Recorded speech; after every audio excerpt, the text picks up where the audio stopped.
Hey guys, welcome to another Trade Genius podcast. Bob and Phil here as always. Guys, if you're not familiar with the term volmageddon, there's a reason why it rhymes with Armageddon. You're not going to want to miss this. Let's dive in.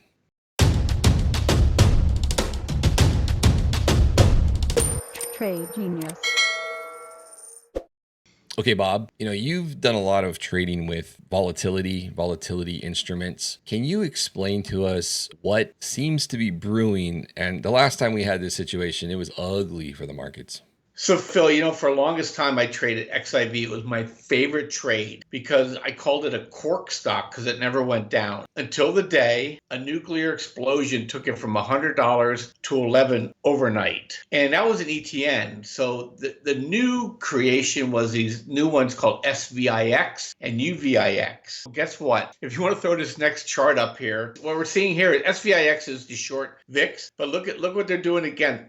They're wrapping it up at the same time frame. So these things have a certain life to it. The algorithms know this, and so they drive these volatility instruments until the point where they absolutely crater. Now we almost had it one time, but the COVID kind of pushed it down, and now we came back up again, and we're at the end of the rope again. And on Wednesday, something really, really weird happened in the market, Phil. Bank of Japan had to get into the market on a Wednesday before Thanksgiving and provide liquidity. And the big bet is they're providing liquidity to SoftBank. You remember SoftBank in 2021? Remember when they were just selling calls all the time and selling puts, and they were just driving the market higher because they kept creating this short squeeze. Well, apparently they're in it again. And, from the people that are in the know, saying that basically SoftBank is at the risk of imploding again. And if they implode, they're going to unwind all these volatility short positions that they have, because that's the only way they can generate yield or alpha is by manipulating the derivatives markets until it blows up. And we'll show you in this next chart what a blow up looks like. And we're down there again, which is really interesting, Phil. What they are saying in this article is that 80% of all out of the money puts are at the lowest basically premium ever. That means people are throwing nickels and pennies in front of a steamroller and they're trying to pick them up, and they're going to absolutely get barbecued here. Now, what I don't know is that are they going to be able to keep it going till the January contract, or if they had to already intervene on a low volume week, are we going to get some sort of action beforehand?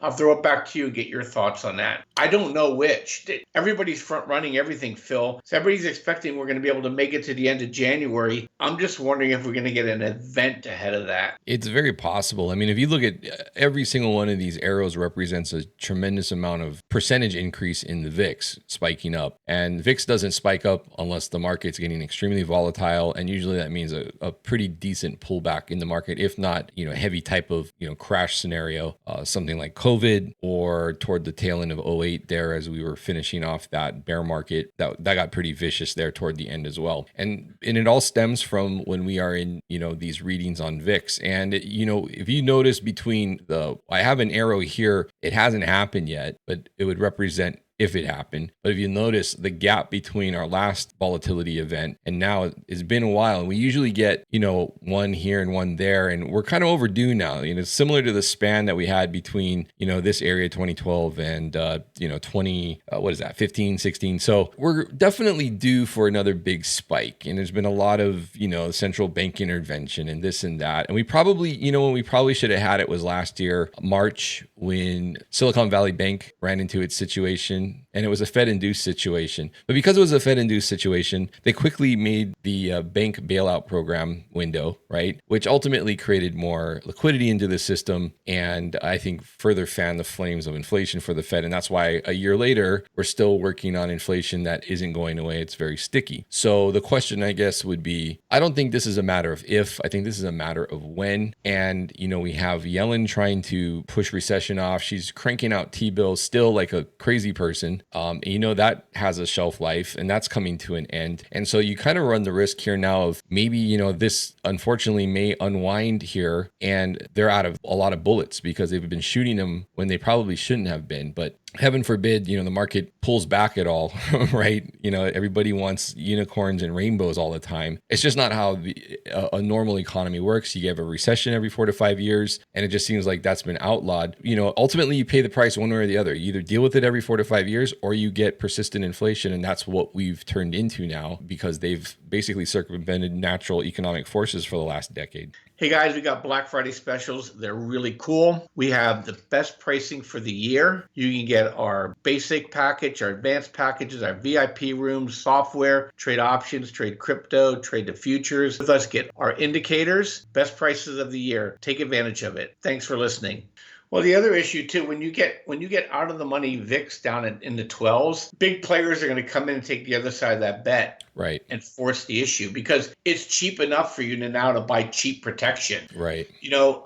As it's falling, the put sellers are making a lot of money, but when you make it cheap enough, the put buyers start putting in a position here where they're going to blow up the game, and I think that's what's going to happen here. And the other thing too, the survey data, political survey data, is that people are done with this inflation already. Mm-hmm. You just have to see how some of these elections are starting to play out. That people are like saying, "Hey, you know what? What you're giving me is not worth what I'm paying in terms of inflation." Right. And I think we're going to start seeing, more and more of these retrenchments. So I only brought this up because of the SoftBank thing on a Wednesday before Thanksgiving, is that we may put ourselves in a situation here where we may get a black swan from Japan. And, and if the Japanese blow up, the blow up's going to be pretty intense because they've been the biggest put sellers, call sellers, currency sellers, and vol sellers out there. And if they have to pivot, this market's going to go downtown in a heartbeat.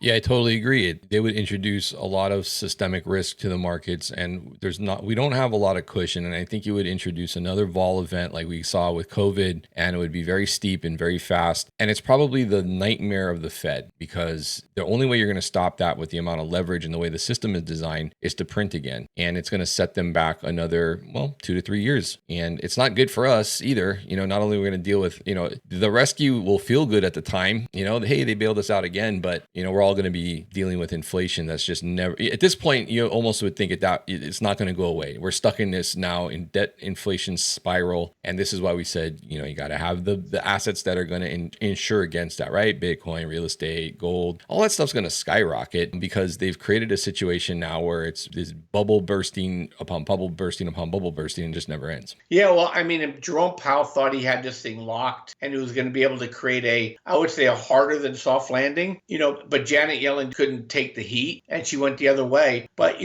what I've been reading all Thanksgiving Day is that Jerome Powell is determined not to do QE. He's going to let the market break first to get people out of the habit of expecting a bailout. So it's kind of scary here with the RRP winding down, with Janet Yellen continuously ever increasing amounts of debt and frequency because of the T-bills. She's putting ourselves in a position where we absolutely can have a blow up in the T-bills and also basically cause a rupture in the financial assets of this country. So we're really getting to a point here now where they're just taking this thing to the wall, Phil, and I think they have a choice. So it's pretty scary stuff. And the only reason why I'm bringing this up now is that, guys, we think we'll probably make it to this January thing, but all bets are off, and you better be thinking about how your portfolio is positioned because XIV went from $108 to $11 overnight. Okay, that's a flash crash. And if you don't think it can happen again, it can happen again. And people just need to be prepared. And the people who are going to survive this are the ones that are raising cash now and positioning themselves with defensive positions because, we're definitely the macro environment's not supporting what they're trying to do here with the economy and the stock market.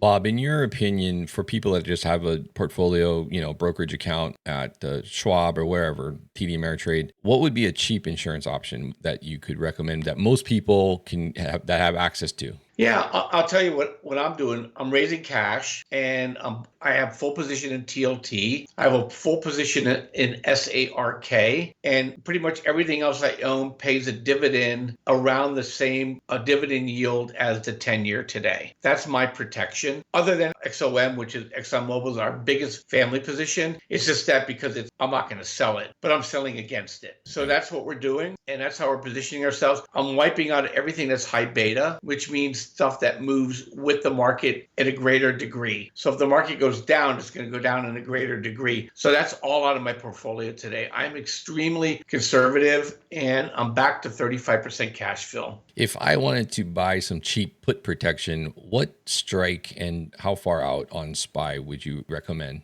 Well, at this point, you probably have to go out to the February strike. Okay. And you probably need to go down 10%. Okay. All right. Well, there you guys have it. That's one way you can be defensive about this. Otherwise, most of the time you're going to see an event like this, it's going to be risk off no matter what. And we are hopefully, like Bob says, we can make it through that first quarter period. But things are going to get dicey after the Q1 because flows change dramatically. Positioning changes dramatically. We're out of the new year flows and we deal with an historically weak period in the market. And with the last thing it needs is any kind of volatility blowing up during that window. So that's why we want to be very careful heading into that March timeframe. Guys, let us know your thoughts on this. Bob, thanks again for the charts and the XIV VIX comparison. Don't ever want to forget history doesn't repeat, but often rhymes, right? So guys, thanks for watching. Please hit like and subscribe. Check out our Black Friday specials. They're still going on over at tradegenius.co. We'd love to see you in the room. We'll help you navigate these crazy and volatile markets. We'll see you on the next episode. Take care.